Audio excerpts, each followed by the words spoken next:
Welcome to Holistic Approaches. My name is Dr. David Duizer and I'm the Medical Director here at DAMY Health and a private practice naturopathic doctor in Vancouver, British Columbia. This is episode 2. If you missed episode 1, it was all about thyroid health and holistic weight loss. If you want to go and watch that episode, please do. It's on the DAMY Health Facebook page and also on YouTube at the DAMY Health page.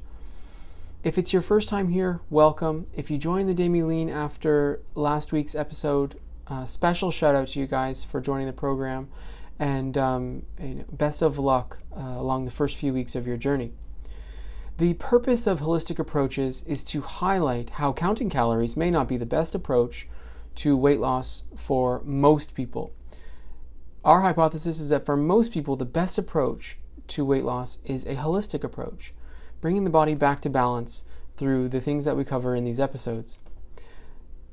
I'd like to start by stating the conventional approach to weight loss is to restrict calories and to count and cut calories. And that will work for some, and it might work for you. If you have success with it, that's excellent. Today's show is actually also about cutting calories, but it's definitely not about restricting calories, restricting food groups, or even counting calories. It's a subtle approach to calorie restriction that most people will find beneficial, and most people will try at some point in their lifetime because of the significant benefits that come along with it. The goal of this series in general is to highlight how a holistic approach can be beneficial for most people and how it's relatively easy and safe to do. With that being said, before you change your lifestyle, before you start anything new, please consult either your naturopathic doctor or your family doc just to make sure it's safe for you, and don't take anything in this video as medical advice. A little bit about me. Like I said, I'm a naturopathic doctor. I started out as a military officer. I graduated from Royal Military College in Kingston, Ontario, Canada, and did 2 years in the Navy, and then went to naturopathic medical school, and ever since graduating I've been in private practice. My practice is mostly integrative cancer care and holistic chronic disease management, and with both of those focuses I put a heavy weight, pardon the expression, on holistic weight loss, because we know how important weight loss can be, or going from an obese or overweight state to a normal healthy body weight can be for mitigating the risk of disease. Of course, when you're in a normal weight, you also feel better and your energy's better and you have better mood and all of these things. So there's lots of benefits to losing weight, obviously. But my practice is mostly about preventing and treating chronic disease, and weight loss is a part of that. Today we're talking about intermittent fasting for a lean life. This topic is incredibly important to me because this method of weight loss has been something that I've used over the last few years to reach my current state. I'd like to start by stating the 3 keys of the episode for today. The 3 keys are number 1, the timing of your caloric intake, the timing of your eating is actually important to your overall health, and also when you make adjustments that are considered healthy, weight loss becomes easier. That's key number 1. Key number 2 is you need to have a bit of discipline, but you don't have to be perfect. And key number 3 is always remember there are other benefits to intermittent fasting. It's not all about weight loss. So let's start with key number 1. The timing of your intake is incredibly important. Now we know this from weight loss trials. We know that intermittent fasting helps with weight loss. There's 6 trials that say it's very similar to just overall avoiding food and doing long period fasting. If you do intermittent fasting, you can also have significant results for weight loss, and it's just much easier.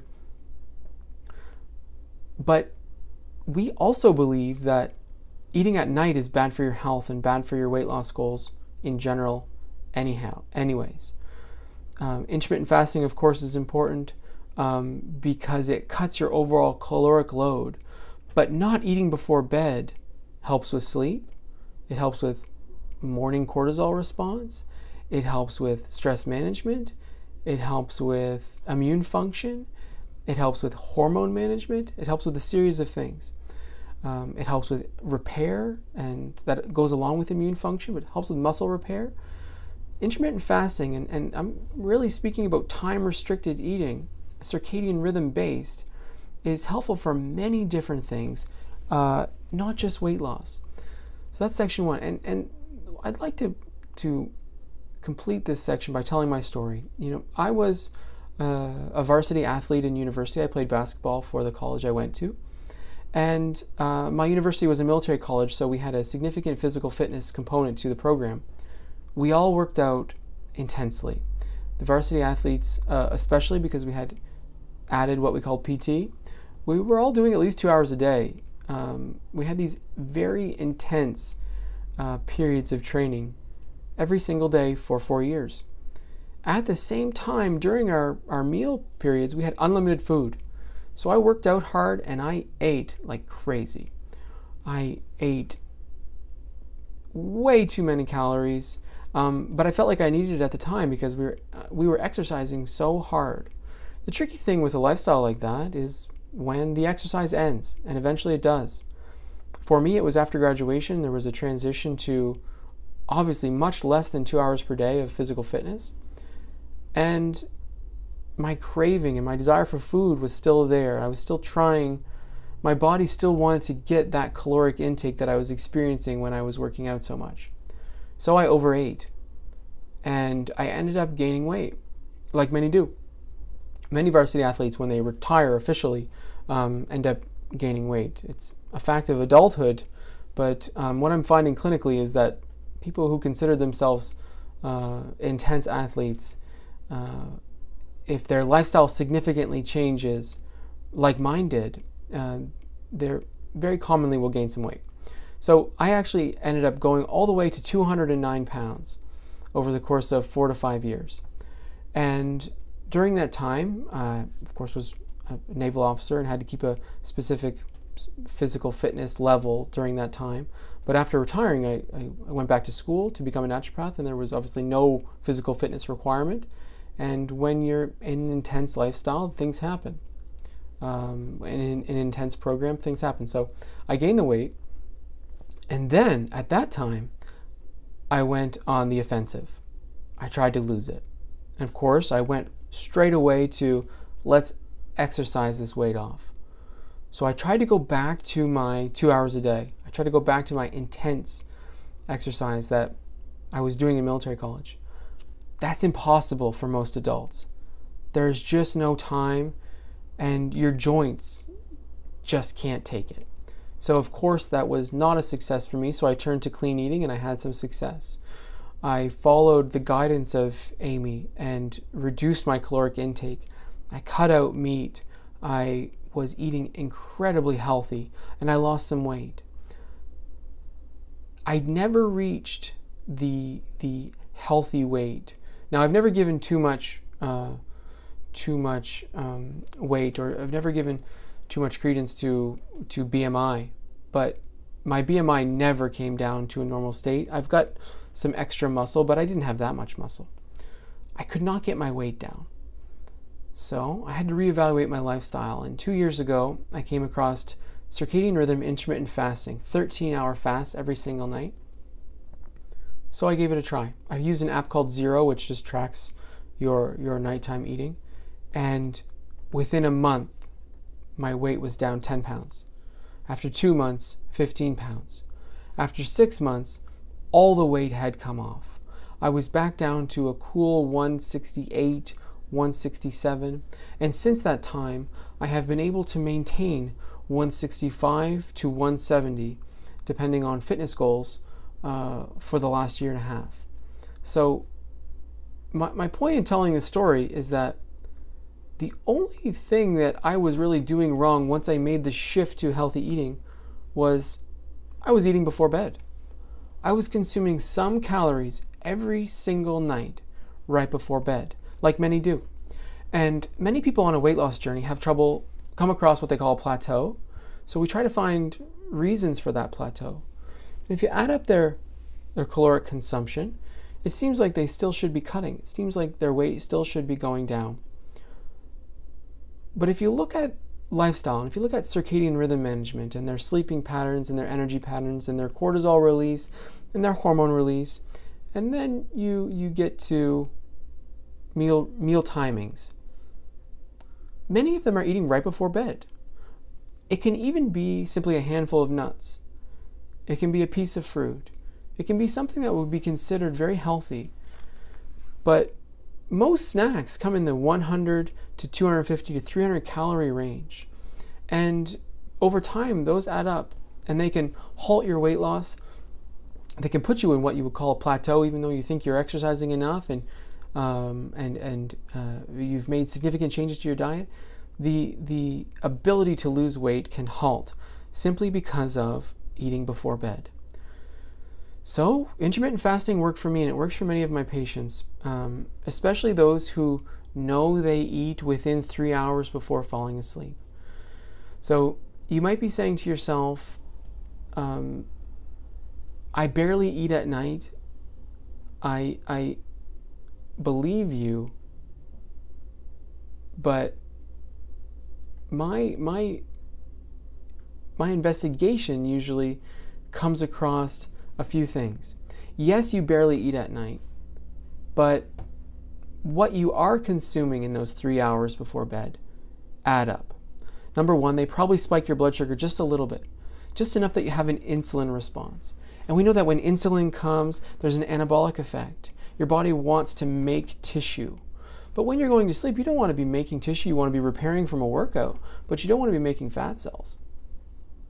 So that insulin response to even the slightest of glucose changes can be anabolic. We know that eating before bed can disrupt sleep.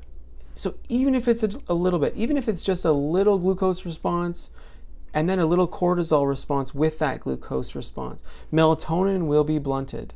And you may not get into the deeper levels of sleep that are supportive of healing and of a weight loss journey overall. So yes, you may be thinking that you barely eat before bed, but I assure you, consuming anything within those 3 hours before sleeping is probably disrupting your weight loss journey if you're having trouble. And you're here, so I assume that there has been something that has prevented you from reaching your goal. That's number one. Number two is you don't always have to be perfect. On circadian rhythm intermittent fasting, it's not an all or nothing type of practice. I assure you, I'm not fasting every night. I'm not doing 7 nights a week. I'm shooting for 6, and that does require a touch of discipline. I work long hours some days, and there is a need for fuel at the end of those days. And I don't punish myself for that. And I assure patients and members of the DAMY Lean not to punish themselves for eating at night. But most nights, most people probably should be fasting 12 or 13 hours. Now, the key to this is I'm not about causing stress. I'm not about causing anguish. The DAMY Lean is all about an easier journey, a lifelong journey, a journey that's supportive of your mental well-being and your physical well-being. And intermittent fasting is a part of that because it does make you feel good. Your energy does increase. You do sleep well. But sometimes you have to eat at night. Sometimes there's parties, there's events, there are late dinners with your spouse, there's date night, there's a series of things that you want to be part of. And the DAMY Lean is not about restricting the goodness of life. And we have success with catching 6 nights a week intermittent fasting. So that's the goal.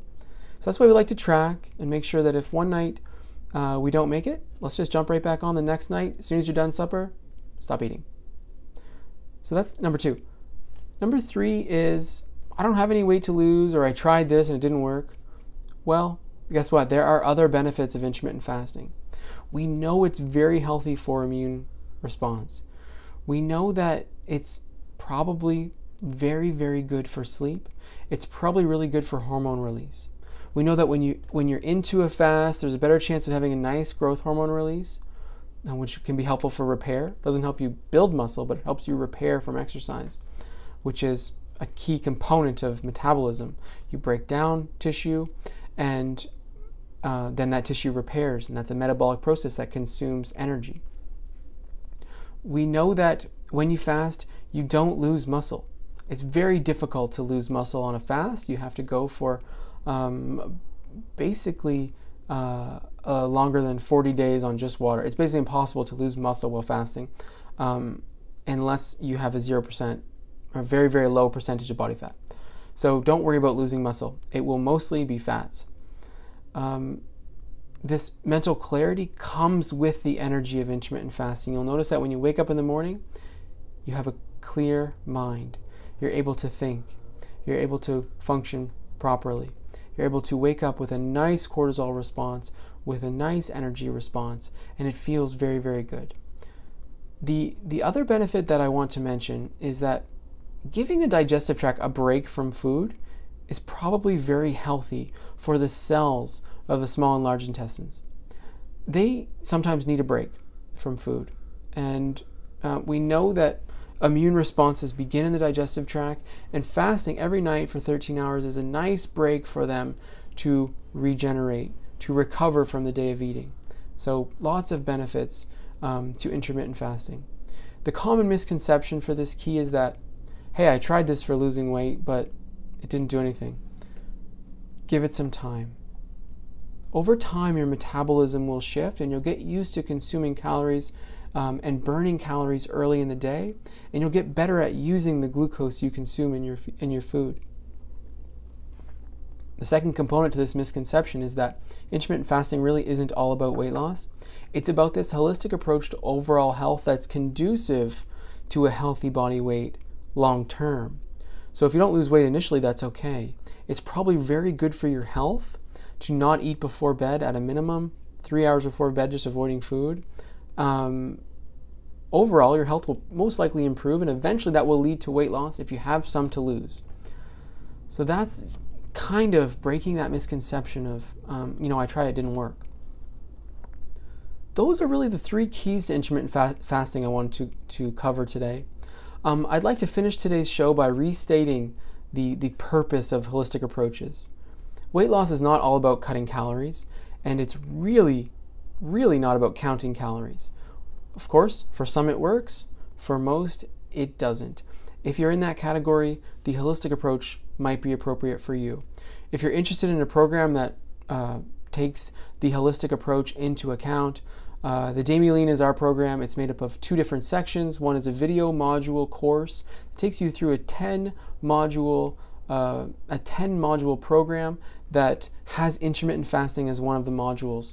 There's a little more information about how we use it on our program in that module. The second part of the DAMY Lean is the holistic approach portion. The holistic approach portion is a do-it-yourself guide where you look at your symptoms of overall well-being and match them up to imbalances that can occur in the body.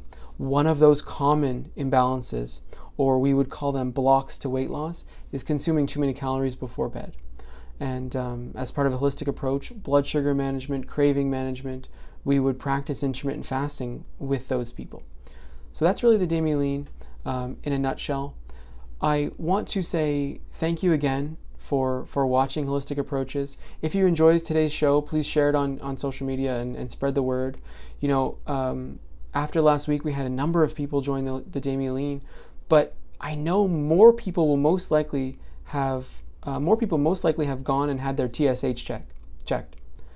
Of the 1,200 people so far who have seen that episode, I bet you a few of them have found out that their thyroid is sluggish and that by improving it, their weight loss will be much easier. So it's a similar thing with today's show.